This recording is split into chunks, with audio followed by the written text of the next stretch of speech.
Matrix TV ముందుగా headlines చూద్దాం. లాల్ దర్వాజా మహంకాళి ఆలయంలో ఘనంగా ప్రారంభమైన బోనాలు 118వ బోనాల ఉత్సవాలకు వైభవంగా శ్రీకారం. తొలి బోనం సమర్పించి బోనాల ఉత్సవాలు ప్రారంభం. భారీగా తరలివచ్చిన భక్తులతో కిటకిటలాడిన ఆలయం. జగన్ చట్టాలను ఉల్లంఘించారన్న గొట్టిపాటి రామకృష్ణ అనుమతులు లేకుండా ర్యాలీ నిర్వహించారన్న ఆరోపణ. చట్టాన్ని ప్రతి ఒక్కరూ గౌరవించాలని గొట్టిపాటి సూచన. ఘటనపై సమగ్ర విచారణ జరపాలని టీడీపీ డిమాండ్.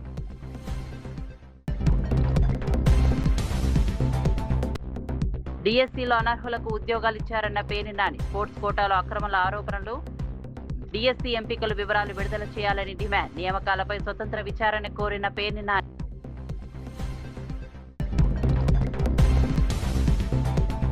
కవితను తొలి మహిళా సీఎంగా చూడటమే లక్ష్యమన్న సేన. కవిత నాయకత్వానికి మద్దతు ప్రకటించిన తెలంగాణ రక్షణ సేన. యువతకు అవకాశాలే లక్ష్యమన్న తెలంగాణ రక్షణ సేన. ప్రజా సమస్యలపై ఉద్యమాలు బలోపేతం చేస్తామన్న నేతలు.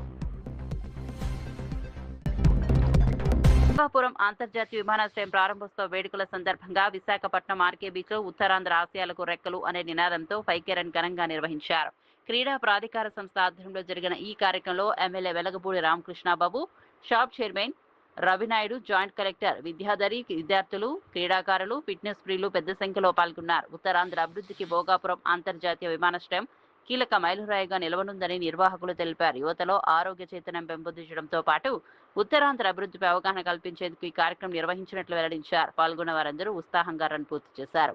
భోగాపురం విమానాశ్రయం ప్రారంభంతో పెట్టుబడులు, ఉపాధి అవకాశాలు, పర్యాటక రంగం మరింత అభివృద్ధి చెందుతుందని ఆశాభావం వ్యక్తం చేశారు.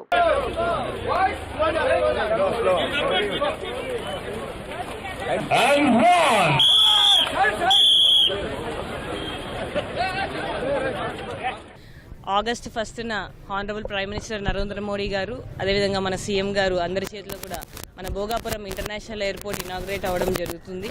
అందులో భాగంగా 6 ఉమ్మడి జిల్లాల్లో కూడా మనము ఉత్తరాంధ్ర కళలకు రెక్కలు అనే థీమ్ కింద చాలా అవుట్ రీచ్ యాక్టివిటీస్ మనం ప్లాన్ చేసుకోవడం జరిగింది. వైజాగ్లో కూడా మనము ఫ్లాష్ మాబ్, బీచ్లో 5K రన్, అదేవిధంగా బీచ్ వాక్, ప్రతి స్కూల్ అండ్ కాలేజెస్లో కూడా మనము పెయింటింగ్, డ్రాయింగ్ కాంపిటీషన్స్ అవన్నీ కూడా పెట్టడం జరిగింది. ప్రజలందరూ, ముఖ్యంగా పిల్లలు, యువత అందరూ కూడా ఈ స్ఫూర్తిని తీసుకొని ముందుకెళ్లాలని కోరుకుంటూ సెలవు తీసుకుంటాం. ఉత్తరాంధ్ర ప్రజల కోరిక అభివృద్ధికి నాంది పలికేలా ఉత్తరాంధ్ర కళలకు ఇటు ప్రభుత్వం, అధికారులు, ప్రజాప్రతినిధులు కార్యక్రమాలు నిర్వహిస్తున్నారు. దానికి ముఖ్య కారణం భోగాపురంలో ఎయిర్పోర్టు గౌరవ ప్రధానమంత్రి నరేంద్ర మోడీ గారు, చంద్రబాబు నాయుడు గారి నేతృత్వంలో ప్రారంభించుకోవడం జరుగుతోంది. దక్షిణాది రాష్ట్రాలకే కాదు ఈ దేశానికే భోగాపురం ఎయిర్పోర్టు తలమానికం కాబోతుంది. ఒకటే ఆలోచనతో ఉన్నారు, ఉత్తరాంధ్ర ప్రజల కోరికను తీర్చాలి.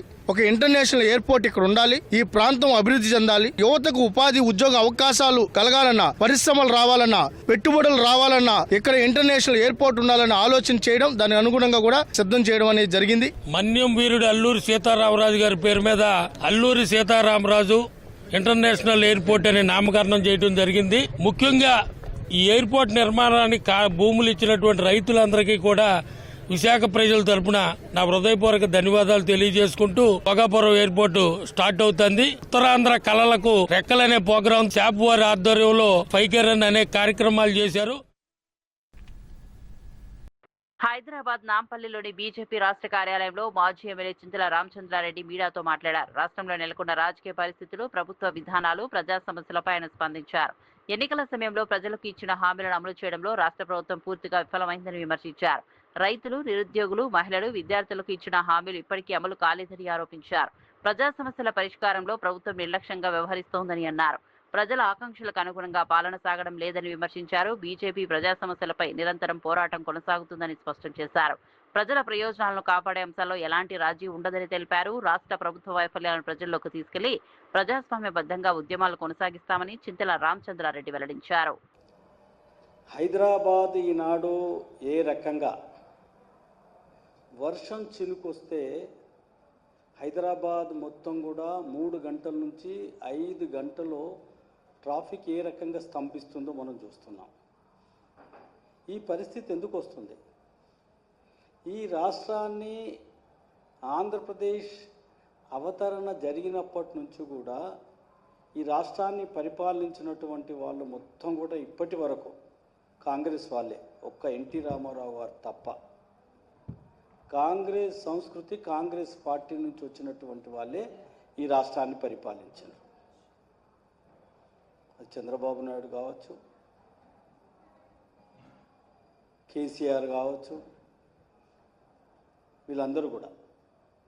మరి ఎందుకు హైదరాబాదు నుంచి వచ్చేటటువంటి ఆదాయాన్ని మిగతా అన్ని జిల్లాలకు కూడా పంచుతూ అక్కడ అభివృద్ధి జరగాలి, అన్ని జిల్లాల అభివృద్ధి జరగాలి.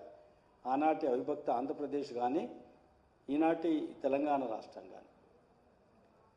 ఇప్పటికి కూడా కాంగ్రెస్ పార్టీ అధికారంలోకి వచ్చి సుమారు 2 సంవత్సరాలు. తెలంగాణ తొలి మహిళా ముఖ్యమంత్రిగా కల్వకుంట్ల కవితను చూడటమే తమ లక్ష్యమని తెలంగాణ రక్షణ సేన ఉప్పల్ నియోజకవర్గ ఇన్ఛార్జ్ పంజీరాయ్ శ్రమణ్ దేవ్ ప్రకటించారు. హైదరాబాద్ ఉప్పల్ బ్యాంకు కాలనీలో నిర్వహించిన ప్రత్యేక సమావేశంలో ఆయన వ్యాఖ్యలు చేశారు. కార్యక్రమానికి ముఖ్య అతిథిగా హాజరైన రాష్ట్ర నాయకుడు ఈగా సంతోష్ ముదిరాజ్ మాట్లాడుతూ పేదల అభ్యున్నతి కోసం కవిత ఆకాంక్షలకు అనుగుణంగా ప్రతి ఒక్కరూ పనిచేయాలని పిలుపునిచ్చారు. యువత విద్యావంతులకు అవకాశాలు కల్పించేందుకు శ్రమణ్ దేవుడు ఉప్పల్ నియోజకవర్గ ఇన్ఛార్జిగా నియమించడం అభినందనీయమన్నారు.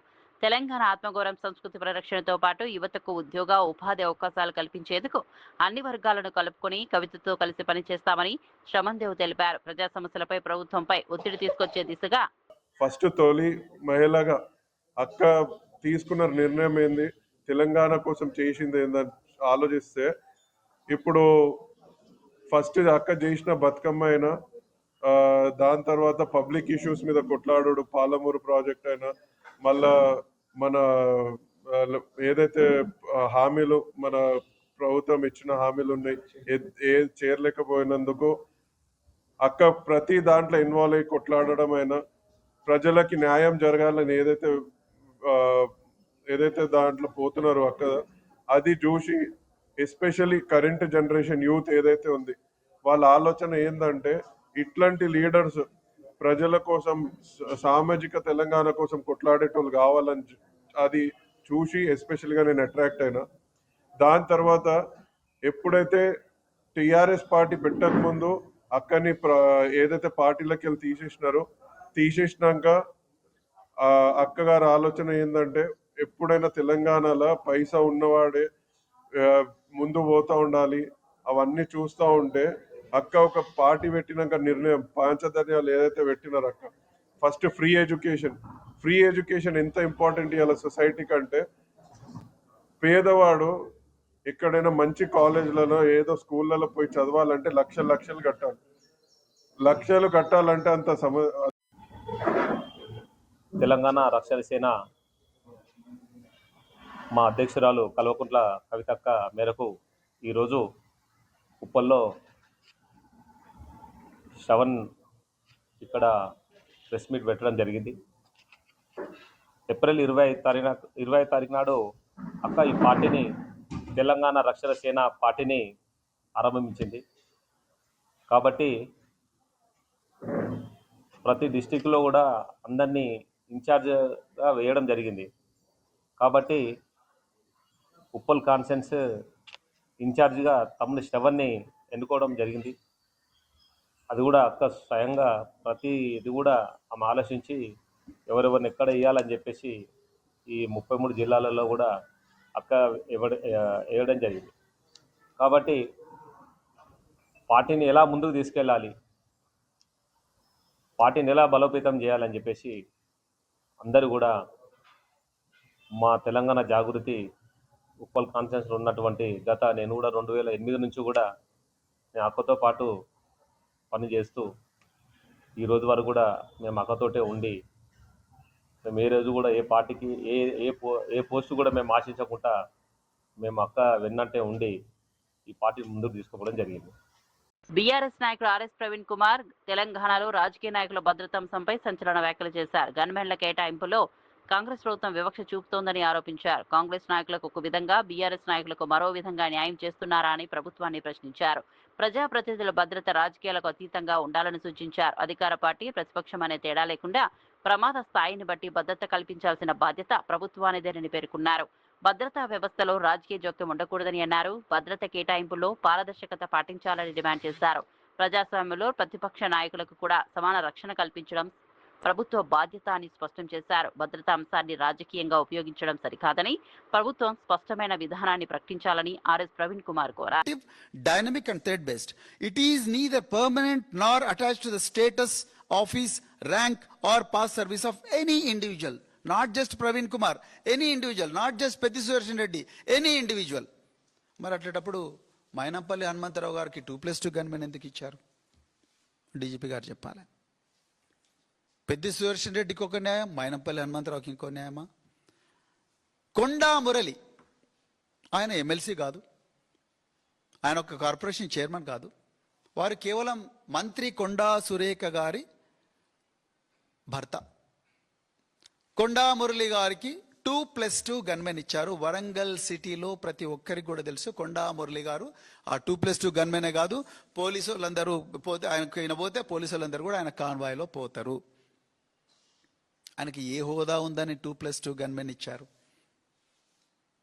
Now you have to tell DGP గారు, nor attached, neither permanent nor attached to the status, office, rank or past service of an individual. What service?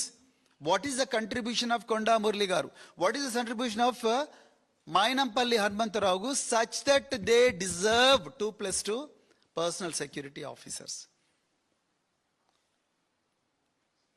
Anumula Tirupati Reddy garu, Anumula Kondal Reddy garu, Rangareddy జిల్లాలో వారు ఏమి కోంబింగులు చేశారని, వారికి ఏ threat ఉందని, వారిని ఏ లష్కరే తొయ్యబా, జైషే మహమ్మద్, అల్ Qaeda, ISIS అనే ఉగ్రవాద సంస్థలు వారిని టార్గెట్ చేస్తాయని కార్మిక శాఖ మంత్రి గడ్డం వివేక్ వెంకటస్వామి సింగరేణి సంస్థ భవిష్యత్తుపై కీలక వ్యాఖ్యలు చేశారు. పెద్దపల్లి జిల్లా రామగుండంలోని సింగరేణిలో శ్రామశక్తి అవార్డు గ్రహీత మల్లికార్జున పదవి విరమణ కార్యక్రమంలో పాల్గొన్న ఆయన గత బీఆర్ఎస్ ప్రభుత్వం బొగ్గు గనుల వేలంలో పాల్గొనకపోవడం వల్లే సింగరేణి కొత్త గనులను కోల్పోయిందని ఆరోపించారు. కొత్త గనులు లేకుంటే సింగరేణి భవిష్యత్ ప్రమాదంలో పడే అవకాశం ఉందని హెచ్చరించారు. సంస్థ అభివృద్ధికి కొత్త బొగ్గు బ్లాకులు అత్యంత అవసరమని తెలిపారు. సింగరేణి కార్మికుల సంక్షేమానికి ప్రభుత్వం పూర్తి కట్టుబాటుతో పనిచేస్తోందన్నారు. ప్రతి కార్మికుడికి సొంత ఇంటి కలను సాకారం చేసేందుకు చర్యలు తీసుకుంటామని హామీ ఇచ్చారు. కాంట్రాక్ట్ కార్మికులు ఎదుర్కొంటున్న సమస్యలను కూడా దశల వారీగా పరిష్కరిస్తామని చెప్పారు. కార్మికుల శ్రమతోనే సింగరేణి అభివృద్ధి సాధ్యమవుతుందని మంత్రి వివేక్ పేర్కొన్నారు. కాంగ్రెస్ ప్రభుత్వము పెంచడం జరిగింది. సింగరేణి సంస్థలో కొత్త గనులు వచ్చినప్పుడే సింగరేణి సంస్థ బాగుంటుంది, ఫైనాన్షియల్లీ స్ట్రాంగ్ ఉంటుంది. ఈ సంస్థను కాపాడుకునే బాధ్యత రాష్ట్ర ప్రభుత్వం ఉంది. టీఆర్ఎస్ హయాంలో వేలంలో పాల్గొనలేదు, కానీ కాంగ్రెస్ వచ్చిన తర్వాత వేలంలో పాల్గొని కొత్త మైన్స్ రావడం జరిగింది. ఫ్యూచర్లో కూడా కొత్త మైన్స్లో పాల్గొని కొత్త మైన్స్ తీసుకొచ్చి ఈ సింగరేణి సంస్థను ఇంకా 100 మిలియన్ టన్నులు బాధ్యత రాష్ట్ర ప్రభుత్వంలో ఉంది. డిఎస్సీ 2025 నియామకాలపై మాజీ మంత్రి పేర్ని నాని మరోసారి తీవ్ర ఆరోపణలు చేశారు. డిఎస్సీ నియామకాల్లో అనర్హులకు ఉద్యోగాలు కల్పించారని ఆరోపించారు. మంత్రి నారా లోకేష్ సిఫార్సుతో కొందరికి ప్రభుత్వ ఉద్యోగాలు వచ్చాయని వ్యాఖ్యానించారు. నిజాయితీగా చదివి పరీక్షలు రాసిన వేలాది మంది అభ్యర్థుల పరిస్థితి ఏమిటిని ప్రశ్నించారు. స్పోర్ట్స్ కోటా పేరుతో భారీ స్థాయిలో ఉద్యోగాల లూటీ జరిగిందని ఆరోపించారు. పారదర్శకంగా నియామకాలు జరిగి ఉంటే ఇలాంటి ఆరోపణలు వచ్చేవి కావని పేర్కొన్నారు. డిఎస్సీ ఎంపికలపై పూర్తి వివరాలను ప్రభుత్వం బహిర్గతం చేయాలని డిమాండ్ చేశారు. ఆరోపణలపై న్యాయపరమైన లేదా స్వతంత్ర విచారణ జరిపి నిజ నిజాలు ప్రజలకు తెలియజేయాలని కోరారు. నిరుద్యోగ యువత భవిష్యత్తుతో ముడిపడిన అంశాల్లో ప్రభుత్వం బాధ్యతాయుతంగా వ్యవహరించాలని సూచించారు. విద్యార్థులు అభ్యర్థుల నమ్మకాన్ని నిలబెట్టేలా పారదర్శక చర్యలు తీసుకోవాలని పేర్ని నాని డిమాండ్ చేశారు. కష్టపడి ఎన్నో సంవత్సరాల తరబడి తరఫీదు పొంది నిరంతరం అన్నం తిన్నారో లేదో కానీ ఇదే పని మీద చదివి బాగా రాసి నిజాయితీగా టీచర్ ఉద్యోగాలు పొందిన వాళ్ళ గురించి వైఎస్ఆర్ కాంగ్రెస్ పార్టీకి ఎటువంటి చింత లేదు, ఎటువంటి బాధ లేదు. కానీ ఈ కష్టపడి చదివి ఉద్యోగాల్లోకి వచ్చినటువంటి అర్హత గల టీచర్లతో పాటుగా అర్హత లేని దొంగ టీచర్లు లోకేష్ నాయకత్వంలో లోకేష్ చేత రికమెండ్ చేయబడి వచ్చారనేదే డబ్బుతోనో లేదా పార్టీ ముద్ర మీదో పార్టీ పచ్చబెళ్ళున్నోళ్ళు లోపలికి వచ్చారనేది వైఎస్ఆర్ కాంగ్రెస్ పార్టీ యొక్క ఆధారాలతో కూడినటువంటి అనేక సందేహాలని ప్రజల తరపున ప్రభుత్వాన్ని ప్రశ్నించడం జరిగింది. వర్టికల్ హారిజాంటల్ రిజర్వేషన్ అని చెప్పి రకరకాల పేర్లతో అనేక దొంగతనాలు చేశారు. స్పోర్ట్స్ కోటా పేరుతో అయితే లూటీ చేశారు. ఇవాళ నిజాయితీగా సమాధానం చెప్పేవాళ్ళు లేడు ఈ ప్రభుత్వంలో. ఎవడన్నా పేపర్ ఇచ్చేవాడు, పరీక్ష చేసేవాడు ఇంతవరకు ఆంధ్రప్రదేశ్ రాష్ట్ర చరిత్రలో ఎవరు లేరు. రెండు ఒకడే. పేపర్ తయారు చేసేవాడు అతనే, అంటే అదే వ్యవస్థ, పరీక్ష పెట్టేది అదే వ్యవస్థ. అంటే పేపర్ తయారు చేసేటువంటి ఆఫీసులో ఉన్న వాళ్ళందరూ కూడా పరీక్షల్లో ఉంటారు. ఎంత దుర్మార్గం అంటే ఈ ప్రభుత్వం కాంట్రాక్ట్ బేసిస్లో పనిచేసేటువంటి అకౌంటబిలిటీ లేనటువంటి, బాధ్యత లేనటువంటి ఉద్యోగస్తుల చేత ఈ ప్రక్రియ అంతా నడిపించడం వల్ల వాళ్ళ అనేక అనుమానాలు, అనేక ఆధారాలు డిఎస్సి పేపర్ లీక్ అయిందంటాకి కృష్ణా జిల్లాలో ఒక అబ్బాయి నవీన్ అని చెప్పిన ఒక అబ్బాయి ఉన్నాడని చెప్తున్నారు. ఆ అబ్బాయి ఎస్సీఆర్టీలో పనిచేస్తున్నాడు కాంట్రాక్ట్ ఎంప్లాయీగా. పేపర్ తయారు చేసే దాంట్లో అతను ఆ అప్లోడ్ చేసడంలో కానీ లేదా డిజిటలైజేషన్లో కానీ కంప్యూటరైజేషన్ ప్రక్రియలో మొత్తం అతను ఉన్నాడు అని చెప్తున్నారు. అతనికి కృష్ణా జిల్లాలో టాపర్ కింద వచ్చాడు సోషల్ స్టడీస్లో. అలాగే లాంగ్వేజెస్లో జోన్ 2లో 6th ర్యాంకర్గా వచ్చాడు. జిల్లా కలెక్టర్ ఆఫీసులో, ఎందుకంటే డిఎస్సి అంటే జిల్లా సెలక్షన్ డిస్ట్రిక్ట్ సెలక్షన్ కమిటీ. ఈ డిస్ట్రిక్ట్ సెలక్షన్ కమిటీలో సాంప్రదాయంగా ఎప్పుడూ కూడా జిల్లా కలెక్టరేట్లోనే ఈ టీచర్ల మెరిట్ లిస్టు కడతారు. కానీ ఎందుకు కట్టలేదు ఈసారి 2025లో? కేవలం ఆన్లైన్లోనే ఎందుకు పెట్టారు? మరి ఆన్లైన్లో ఫస్ట్ మెరిట్ లిస్టులో నవీన్ అనే కుర్రోడికి అనకాపల్లి కలెక్టరేట్ వద్ద సిఐటియు ఆధ్వర్యంలో స్కీమ్ వర్కర్లు భారీ నిరసన చేపట్టారు. అంగన్వాడీ, ఐకేపీ, డ్వాక్రా, మిడ్ డే మీల్స్ కార్మికులకు నెలకు 26,000 కనీస వేతనం అమలు చేయాలని డిమాండ్ చేశారు. కలెక్టర్కు వినతిపత్రం అందించేందుకు వెళ్లిన కార్మికులను పోలీసులు అడ్డుకోవడంతో తోపులాట చోటు చేసుకుంది. ఈ ఘటనలో కొందరు మహిళా కానిస్టేబుళ్లు, కార్మికులకు స్వల్ప గాయాలయ్యాయి. ఎన్నికల సమయంలో హామీ ఇచ్చిన నారా లోకేష్ అధికారంలోకి వచ్చిన తర్వాత స్కీమ్ వర్కర్ల సమస్యలను పట్టించుకోవడం లేదని నాయకులు ఆరోపించారు. కార్మికుల డిమాండ్లను వెంటనే పరిష్కరించాలని, లేకుంటే ప్రభుత్వంపై ఉద్యమాన్ని మరింత ఉధృతం చేస్తామని హెచ్చరించారు. త్వరలో చలో అమరావతి కార్యక్రమాన్ని నిర్వహించనున్నట్లు ప్రకటించారు. కార్మికుల హక్కులను పరిరక్షించి ఎన్నికల హామీలను అమలు చేయాలని సిఐటియు నాయకులు ప్రభుత్వాన్ని డిమాండ్ చేశారు. బాబోయ్, మా జీతాలు పెంచండి, కనీస వేతనాలు 26,000 ఇవ్వండి అని చెప్పేసి మేము రాష్ట్ర వ్యాప్తంగా నెల రోజుల నుంచి కూడా గొంతెత్తి వీధి ప్రతి మండలంలోని కూడా పెద్ద ఎత్తున ఈ ప్రభుత్వానికి అనేక వినతులు ఇస్తే కనీసంగా పట్టించుకోలేదు. అందుకోసమే ఈ రోజు ఏదైతే రాష్ట్రంలో ఉండే అన్ని కలెక్టర్ ఆఫీసుల దగ్గర స్కీమ్ వర్కర్స్ అందరూ కూడా పెద్ద ఎత్తున చీమల దండుగా కదిలింది. కానీ ఈ దండు ఈ రోజు కదిలిందని చెప్పేసి ప్రభుత్వం దగ్గర నుంచి ఒక సానుకూలమైన జీతాల పెరుగుదలగా మాత్రం రాకపోతే మొత్తం ఈ దండంతా కూడా చంద్రబాబు నాయుడు దగ్గరికి వెళ్ళడానికి కూడా సిద్ధంగా ఉంది. చలో అమరావతి, ఆ రకంగా అమరావతికి వచ్చే వరకు కూడా ఈ కూటమి ప్రభుత్వం ఆ రకంగా వేచి చూడడం కాకుండా వెంటనే జీతాలు పెంచడం కోసం తగిన చర్యలు తీసుకోవాలి, ఆదేశాలు ఇవ్వాలి. లేదనుకుంటే మాత్రం ఈ పోరాటాన్ని మరింత ఉధృతం చేస్తాం. దానికి ఈ రాష్ట్రంలో ఉండే కూటమి ప్రభుత్వం బాధ్యత వహించాల్సి ఉంటుందని చెప్పేసి తెలియజేసుకుంటున్నాను. అంగన్వాడీ వర్కర్స్, మధ్యాహ్నం భోజనం, ఐకేపీ, ఆశా, శానిటైజర్ వర్కర్స్ ఈ రోజు కలెక్టర్ ఆఫీస్ ముట్టడి కార్యక్రమం పెట్టారు. ఈ కలెక్టర్ ఆఫీస్ ముట్టడి భాగంలో ఈ రోజు కనీసం 26,000 అమలు చేయాలని డిమాండ్ చేసి గత 5 సంవత్సరాలుగా కనీసం వాళ్ళ జీతాలు పెంచే పాపానికి పోలేదు ఈ ప్రభుత్వం. కూటమి ప్రభుత్వం దుర్మార్గం ఏంటంటే ఈరోజు కనీసం వేతనం లేదు వాళ్ళకి, ఈరోజు సౌకర్యాలు ఏమీ లేవు. అంగన్వాడీలో శిశుమరణాలు కాపాడుతూ ఉన్నారు. అలాగే ఆశలు ఉన్నారంటే కరోనా టైంలో ఎంతో మంది ప్రాణాలు కాపాడారు. అయినప్పుడు కూడా ఈ ప్రభుత్వం ఏమాత్రం తగ్గలేదు. మధ్యాహ్నం భోజనం కార్మికులు ఉన్నారంటే ఉదయం నుంచి సాయంత్రం వరకు బిడ్డ చాకరీ చేస్తూ ఉన్నారు. కనీసం వాళ్ళకి వేతనం అంటూ పెంచలేదు. అలాగే ఈరోజు శానిటైజర్ వర్కర్స్ ఉన్నారు, వాళ్ళకు కూడా ఉదయం నుంచి సాయంత్రం వరకు స్కూల్లోనే ఉంటారు, కానీ వాళ్ళకు కూడా వేతనాలు లేవు. అలాగే ఈ రోజు ధర్నా పెడితే కలెక్టర్ గారి ఆఫీసులో లేకుండా వెళ్ళిపోయారు. అంటే స్కీమ్ వర్కర్స్ ఉంటేనే ఈ ప్రభుత్వం నడుస్తూ ఉంది. ఈ ప్రభుత్వం నడిపించేది స్కీమ్ వర్కర్సే. అలాంటి సందర్భాల్లో ఈ రోజు ధర్నా పెట్టేసి కలెక్టర్ గారు కలెక్టర్ ఆఫీసులో లేకుండా పోవడం చాలా దుర్మార్గం అని మేము సిఐటిగా చెప్తున్నాము. ఈ రోజుతో ఆగిపోదు, భవిష్యత్తులో ఈ పోరాటం కొనసాగుతూ ఉంది. వాళ్ళ జీతాలు పెంచే వరకు మేము పోరాడతామని తెలుపుతూ ఉన్నాము. అఖిల భారత స్థాయిలో ఒక జేఏసీ కింద ఏర్పడి ఇవాళ స్కీముల వర్కర్లకు సంఘీభావం తెలియడానికి వస్తే ఇవాళ మహిళలకి ఫ్రెండ్లీ ప్రభుత్వం, మహిళలకు స్నేహపూర్వక ప్రభుత్వం చెప్పినా కానీ ఇవాళ కోట్లాది మంది ఇబ్బంది పడుతున్నా కానీ ఈ యొక్క పోలీసులు వ్యవస్థను పెట్టి దౌర్జన్యం చేయడం మహిళల గౌరవం అంటే ఇదేనా అని చెప్పేసి మేము అడుగుతున్నాం. గత 42 రోజులు సమ్మె చేసినప్పుడు ప్రభుత్వం రాతపూర్వకం ఇచ్చింది. నేనున్నాను, నేను చూశాను. అధికారులు వచ్చిన వెంటనే ఆగండి అమ్మా 6 నెలలు మేము వెంటనే న్యాయం చేస్తామని చెప్పేసి చెప్పడం జరిగింది. ఈ ప్రభుత్వం ఇప్పటికైనా సరే కళ్ళు తెరిచి అమలు చేయకపోతే కనుక జనాంతికంగా రేపు భోగాపురంలో కూడా మా యొక్క ప్రజలు అంగన్వాడీ స్కీమ్లే కాకుండా మరి మున్సిపల్ వర్కర్లే కాకుండా శానిటేషన్ వర్కర్లే కాకుండా మరి కేవలం మిడ్ డే మీల్స్ అని చెప్తున్నారు. 3,000 రూపాయలకి ఇస్తున్నారు. అయ్యా లోకేష్ బాబు గారి అబ్బాయికి 3,000 రూపాయలు సరిపోతాయని మేము అడుగుతా ఉన్నాం. ఈవేళ ప్రభుత్వం 6 నెలలు 7 నెలల నుంచి కూడా శానిటేషన్ వర్కర్లు కానీ మిడ్ డే మీల్స్ కానీ చేతి ఇవ్వడం లేదు. వాళ్ళు ఎలా బెదురుతారని చెప్పేసి ఇవాళ చంద్రబాబు కూటమి ప్రభుత్వాన్ని ప్రశ్నిస్తున్నాం. ఇవాళ చంద్రబాబు కూటమి ప్రభుత్వం తప్ప ఇవాళ రైతు సంఘాలు, కార్మిక సంఘాలు కూడా ఎస్కేఎం తరఫున కూడా ఈ యొక్క anganwadi mid day meals work మొత్తం స్కీమ్ వర్కర్ అందరికీ కూడా మేము సంఘీభావం తెలియజేస్తున్నాం. ఇది అంతం కాదు, ఆరంభం.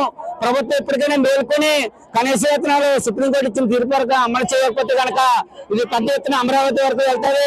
అవసరమైతే జనాంతికంగా భోగాపురం కూడా మా సమస్యల పరిష్కారం కృషి చేస్తామని చెప్పేసి ప్రభుత్వానికి మీ మీడియా వారి ద్వారా రైతు సంఘాల కార్మిక సంఘం తెలియజేస్తున్న పేరు ఐవి రమణ, అఖిల భారత స్థాయిలో కార్మిక మజ్దూర్ జేఏసీ రాష్ట్ర. వైఎస్ఆర్సీపీ అధినేత వైఎస్ జగన్మోహన్ రెడ్డి చట్టాలను, నిబంధనలను ఉల్లంఘిస్తూ వ్యవహరిస్తున్నారని టీడీపీ నేత గొట్టిపాటి రామకృష్ణ ఆరోపించారు.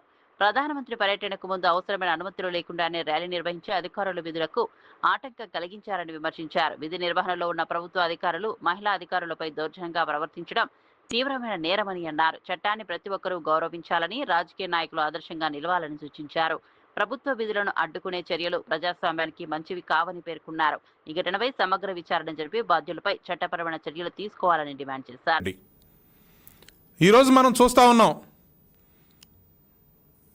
ఆయన కారు కింద పడి నలిగిపోయినటువంటి మరణించినటువంటి వ్యక్తిని పరామర్శకు వెళ్ళలేదు.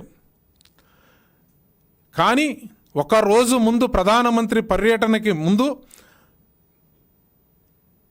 10 గంటల పాటు ప్రజలకి ఒక ర్యాలీ పేరు మీద నిబంధనలన్నిటినీ ఉల్లంఘిస్తా ఒక నరకయాతను చూపించినటువంటి పరిస్థితి.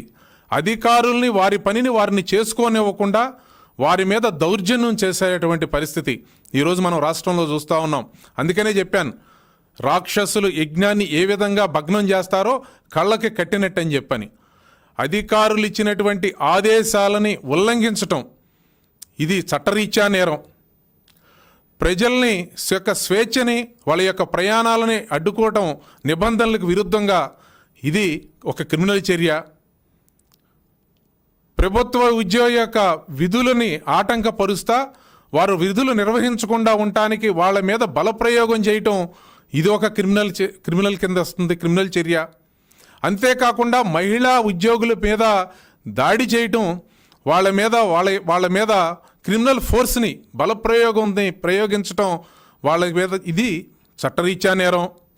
ఇన్ని ఉల్లంఘనలు పాల్పడి నువ్వు సాధించింది ఏంటి? అక్కడ దాకా వెళ్ళి ఈ రాష్ట్రంలో కనీసం పరామర్శించటానికి వెళ్తున్నాను అని నువ్వు చెప్పి వెళ్ళినటువంటి వ్యక్తిని పరామర్శించావా? నీ ఉద్దేశం అది కాదు. హైదరాబాద్ గాంధీ భవన్ లో ప్రభుత్వ సలహాదారు వి హనుమంతరావు మీడియా సమావేశం నిర్వహించారు. కేంద్రంలో అధికారంలో ఉన్న బీజేపీ ప్రభుత్వం బెదిరింపు రాజకీయాలకు స్వస్తి చెప్పాలని డిమాండ్ చేశారు. ప్రతిపక్ష నాయకులు, విద్యార్థి నాయకులను భయభ్రాంతులకు గురిచేసే విధంగా వ్యవహరించడం ప్రజాస్వామ్యానికి హానికరమని అన్నారు. ప్రజల విశ్వాసాన్ని సంపాదించేది మంచి పాలన ద్వారానే తప్ప ఒత్తిళ్లు, బెదిరింపుల ద్వారా కాదని స్పష్టం చేశారు. ప్రజాస్వామ్యంలో విభిన్న అభిప్రాయాలను గౌరవించాల్సిన బాధ్యత ప్రతి కుటుంబంపై ఉంటుందని పేర్కొన్నారు. విమర్శలను అణిచివేయడం కాకుండా వాటిని ప్రజాస్వామ్యబద్ధంగా స్వీకరించాలని సూచించారు. ప్రజల సమస్యల పరిష్కారంపై దృష్టి సారించాల్సిన సమయంలో రాజకీయ వేధింపులు తగవని వ్యాఖ్యానించారు. రాజ్యాంగ విలువలను పరిరక్షిస్తూ పాలన సాగించాలని కేంద్ర ప్రభుత్వానికి హనుమంతరావు సూచించారు. డైరెక్టర్ కూడా బాగుండాలి కదండి. దాని మీద నిన్న బిల్లు పాస్ చేశారు. నా ఉద్దేశం ఏమిటంటే ఒకటి మాట చెప్తున్నా, ఈ బెదిరింపులు, ఈ భయపెట్టించేది తక్కువ చేయండి. ఎన్ని రోజులు పెట్టిస్తారు? హోమ్ మినిస్టర్ అమిత్ షా ఆలోచన ఇంప్లిమెంట్ అవుతుంది. ఇప్పుడు మళ్ళీ కొత్త డ్రామా. పోలీసు వాళ్ళు ఇప్పుడు అన్నీ ఏం చెప్తున్నారు? ఇంతమంది పోలీసు వాళ్ళు దెబ్బలు తిన్నారు, ఇంతమంది కాలు ఇరిగింది, చెయ్యి ఇరిగింది అని మళ్ళీ కొత్త నాటకము. అసలు మీరు ఏదైతే ఒప్పందం ఏం జరిగింది, అన్ని కేసులు విత్డ్రా చేస్తాం. వాళ్ళ డిమాండ్ కూడా ఒకటి ఉన్నది, కేసులే కాక చనిపోయినటువంటి 21 మందికి 1 crore వాళ్ళకు సాయం చేయాలని రాహుల్ గాంధీ గారు కూడా అందరూ కూడా పార్లమెంట్లో మాట్లాడారు. అందరూ మాట్లాడినాక కూడా బెదిరింపులతోనే అడుగుతున్నా, భయపెట్టించేసి రాజకీయాలల్లో ప్రజల ఏదైతే విశ్వాసాన్ని ముందుకోవాలి తప్పితే బెదిరించి పార్టీలో చేర్చడం, ముఖ్యంగా ఏదైతే ఆర్ఎస్ఎస్ ఉన్నది, విశ్వ హిందూ పరిషత్ ఉన్నది, ఆలోచన ఏమిటో నాకు అర్థమైతలేదు. ఎంతసేపటికి హిందూ హిందూ హిందూ అంటున్నారు. మరి హిందువుల మీద హిందూ దేశం కావాలని మీ ఆలోచన ఉన్నప్పటికీ ఇవాళ అయోధ్యలో రాముని గుడి కట్టిస్తే దాని మీద కోట్ల రూపాయలు తినేశారు. దాని మీద ఒక్క నాయకుడు మాట్లాడాడు, ప్రధానమంత్రి మాట్లాడాడు, అమిత్ షా మాట్లాడాడు. ఆఖరికి వస్తే ఆర్ఎస్ఎస్ వాళ్ళు దాన్ని రాష్ట్ర ప్రభుత్వం ద్వారా ఇన్వెస్టిగేషన్ చేస్తుంది, కానీ దాని మీద మాకు నమ్మకం లేదు. కరీంనగర్ నగర ప్రజలకు మెరుగైన ప్రజా రవాణా సౌకర్యం కల్పించేందుకు సిటీ మెట్రో ఎక్స్ప్రెస్ బస్సు సేవలను ప్రారంభించారు. రవాణా శాఖ మంత్రి Ponnam Prabhakar, RTC MD Nagireddy Karimnagar bus స్టేషన్లో ఈ సేవలను ప్రారంభించారు. అనంతరం మంత్రి స్థానిక ఎమ్మెల్యేలు బస్సులో కరీంనగర్ బస్టాండ్ నుంచి వాగేశ్వరి కళాశాల వరకు ప్రయాణించారు. నగర శివారు ప్రాంతాల నుంచి విద్య, ఉద్యోగాల కోసం ప్రతి ఒక్కరూ నగరానికి వచ్చే ప్రజలకు ఈ సేవలు ఎంతో ఉపయోగపడతాయని మంత్రి తెలిపారు. త్వరలో మరో 3 మార్గాల్లో కూడా ఈ సేవలను విస్తరించే అంశాన్ని పరిశీలిస్తున్నట్లు అధికారులు వెల్లడించారు. విద్యార్థులు, ఉద్యోగులు, మహిళలు, వృద్ధులకు సౌకర్యవంతమైన ప్రయాణం కల్పించడమే ఈ సేవల ప్రధాన ఉద్దేశమన్నారు. సిటీ బస్సులు ప్రారంభం చేయడం, రోజు ఉపాధి కొరకు కరీంనగర్ వచ్చే చింతకుంట, అదేవిధంగా ఎక్కువ విద్యార్థులు ఉండేటువంటి వాగేశ్వరి కాలేజీ వైపు, ప్రభుత్వ మెడికల్ కాలేజీ ఉన్నటువంటి కొత్తపల్లి వైపు ఈ 3 రూట్లను ఈరోజు ప్రారంభం చేశాం. దాని తర్వాత ప్రతిమ వైపు, చెరమడ వైపు, మానకొండ వైపు కూడా ఈ మెడికల్ యొక్క ప్రైవేట్ సిటీ బస్సులు స్టార్ట్ చేస్తాం. ఇప్పుడు ఒక్క సర్వీస్ తో స్టార్ట్ చేసినాం. అప్ అండ్ డౌన్ కొడుతూనే ఉంటుంది 24/7. ప్రజలందరూ సిటీ బస్సులు వాడుకోమని కోరుతారు. తప్పకుండా ఇంకా అవసరమైతే ఒకటే రూట్ లో 3 బస్సులు వేయడానికి కూడా మా సంస్థ తరఫున ఎటువంటి ఇబ్బంది లేదు. సిబ్బంది అందరూ కూడా చాలా శ్రమ పడతారు, ముఖ్యంగా డ్రైవర్, కండక్టర్, వాళ్ళకి అభినందన తెలియజేస్తూ ఇంకా ఇది పేద ప్రజలకు ఉండే లైఫ్ లైన్. ఇది ప్రతి పౌరుడికి తెలంగాణలో ప్రతి ఊరికి పోవాలని కోరుకుంటాం. పాత బస్తీలోని ప్రసిద్ధ లాల్ దర్వాజా శ్రీ సింహవాహిని మహంకాళి ఆలయంలో 118వ బోనాలు ఉత్సవాలు అత్యంత వైభవంగా ప్రారంభమయ్యాయి. నగర పోలీస్ కమిషనర్ సివి ఆనంద్ ఉత్సవాలను ప్రారంభించి ప్రత్యేక పూజల్లో పాల్గొన్నారు. ధ్వజారోహణం, శిఖర పూజలను అర్చకులు శాస్త్రోక్తంగా నిర్వహించారు. ఆలయ కమిటీ మాజీ చైర్మన్ మాణిక్ ప్రభు గౌడ్ కుటుంబ సభ్యుల అమ్మవారికి తొలి బోనం సమర్పించి ఉత్సవాలకు శ్రీకారం చుట్టారు. భక్తులు తెల్లవారుజాము నుంచే భారీ సంఖ్యలో ఆలయానికి చేరుకుని అమ్మవారిని దర్శించుకున్నారు. ఆలయ పరిసరాల్లో భక్తులకు ఎలాంటి ఇబ్బందులు కలగకుండా ప్రత్యేక ఏర్పాట్లు చేశారు. పోలీసులు విస్తృత బందోబస్తు ఏర్పాటు చేసి భద్రతను కట్టుదిట్టం చేశారు. బోనాల సందర్భంగా ప్రత్యేక సాంస్కృతిక కార్యక్రమాలు, సాంప్రదాయ పోతరాజుల విన్యాసాలు భక్తులను ఆకట్టుకున్నాయి. రానున్న రోజుల్లో జరిగే ప్రధాన బోనాల వేడుకలకు కూడా భారీ సంఖ్యలో భక్తులు హాజరయ్యే అవకాశం ఉందని తెలిపారు. లాల్ దర్వాజా మళ్ళీ ఉజ్జయిని మహంకాళి టెంపుల్ 2 బోనాలు ఇప్పుడు మిగిలినాం. అంతకుముందు మన గోల్కొండ బోనాలు, బల్కంపేట బోనాలు కూడా చాలా ఒక ప్రశాంత వాతావరణంలో జరిగింది. అందుకు సహకరించిన ప్రజలందరూ కూడా రాష్ట్ర ప్రభుత్వ తరపు నుంచి, నా తరపు నుంచి, జిహెచ్ఎంసీ తరపు నుంచి, హైదరాబాద్ సిటీ పోలీస్ తరపు నుంచి కూడా పేరుగా ధన్యవాదాలు తెలుపుతూ ఇక్కడ ఈ లాల్ దర్వాజా బోనాలు కూడా మనము మన జిహెచ్ఎంసీ ఆఫీషియల్స్, మన కమిషనర్ గారు, అట్లనే వాటర్ వర్క్స్, ఎలక్ట్రిసిటీ డిపార్ట్మెంట్ అందరూ కోఆర్డినేటెడ్గా మనము తగిన కావాల్సిన చర్యలంతా తీసుకోవడం జరిగింది ప్రశాంత వాతావరణంలో చేయడానికి. అట్లనే వచ్చే రోజు ఈ ఒక 10 రోజు కూడా ప్రజలందరూ కూడా అమ్మవారిని దర్శించుకొని ఈ బోనాల పండుగని సంతోష వాతావరణంలో, ప్రశాంత వాతావరణంలో జరుపుకోవాలని చెప్పి నేను కోరుతున్నాను. అదేవిధంగా మా వైపు నుంచి కూడా ఈ చైన్ స్నాచింగ్, మొబైల్ స్నాచింగ్ కాకుండా అట్లానే ఆడవాళ్ళకు, మహిళలకు, పిల్లలకి ఎటువంటి ఇబ్బంది కాకుండా సీ టీమ్స్ కూడా మనము డిప్లాయ్ చేసి ఎటువంటి అవాంఛనీయ సంఘటన జరగకుండా దాదాపు 2000 పైన సిబ్బందితోని బందోబస్తు చేయడం జరుగుతుంది.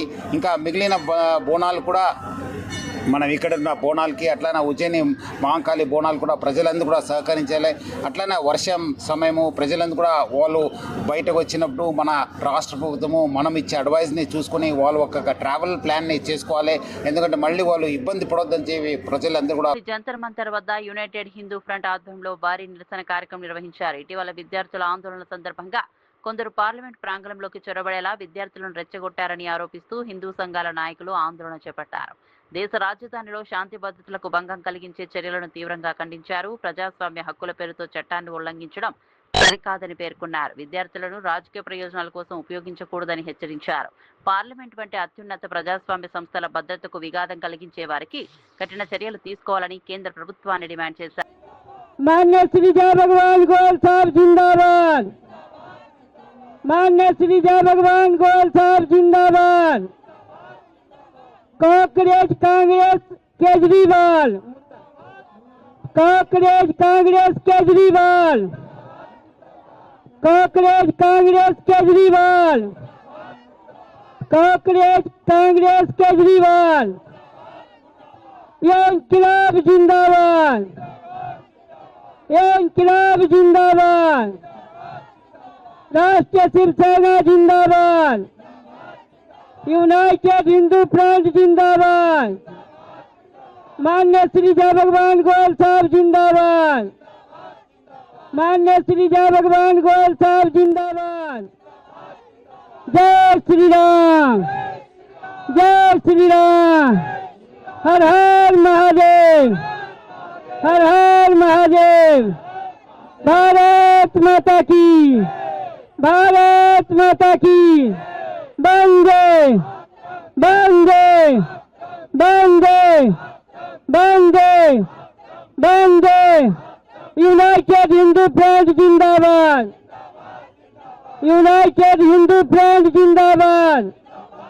मान्य श्री जय भगवान गोयल साहब जिंदाबाद। मान्य श्री जय भगवान गोयल साहब जिंदाबाद। जय श्री राम, जय श्री राम। లాల్ దర్వాజా మహంకాళి ఆలయంలో ఘనంగా ప్రారంభమైన బోనాలు 118వ బోనాల ఉత్సవాలకు వైభవంగా శ్రీకారం. తొలి బోనం సమర్పించి బోనాల ఉత్సవాలు ప్రారంభం. భారీగా తరలివచ్చిన భక్తులతో కిటకిటలాడిన ఆలయం. జగన్ చట్టాలను ఉల్లంఘించారన్న గొట్టిపాటి రామకృష్ణ. అనుమతులు లేకుండా ర్యాలీ నిర్వహించారన్న ఆరోపణ. చట్టాన్ని ప్రతి ఒక్కరూ గౌరవించాలని గొట్టిపాటి సూచన. ఘటనపై సమగ్ర విచారణ జరపాలని టీడీపీ డిమాండ్.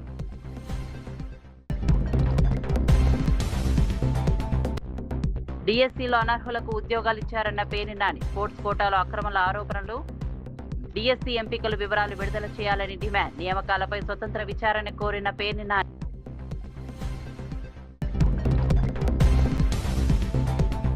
కవితను తొలి మహిళా సీఎంగా చూడటమే లక్ష్యమన్న సేన.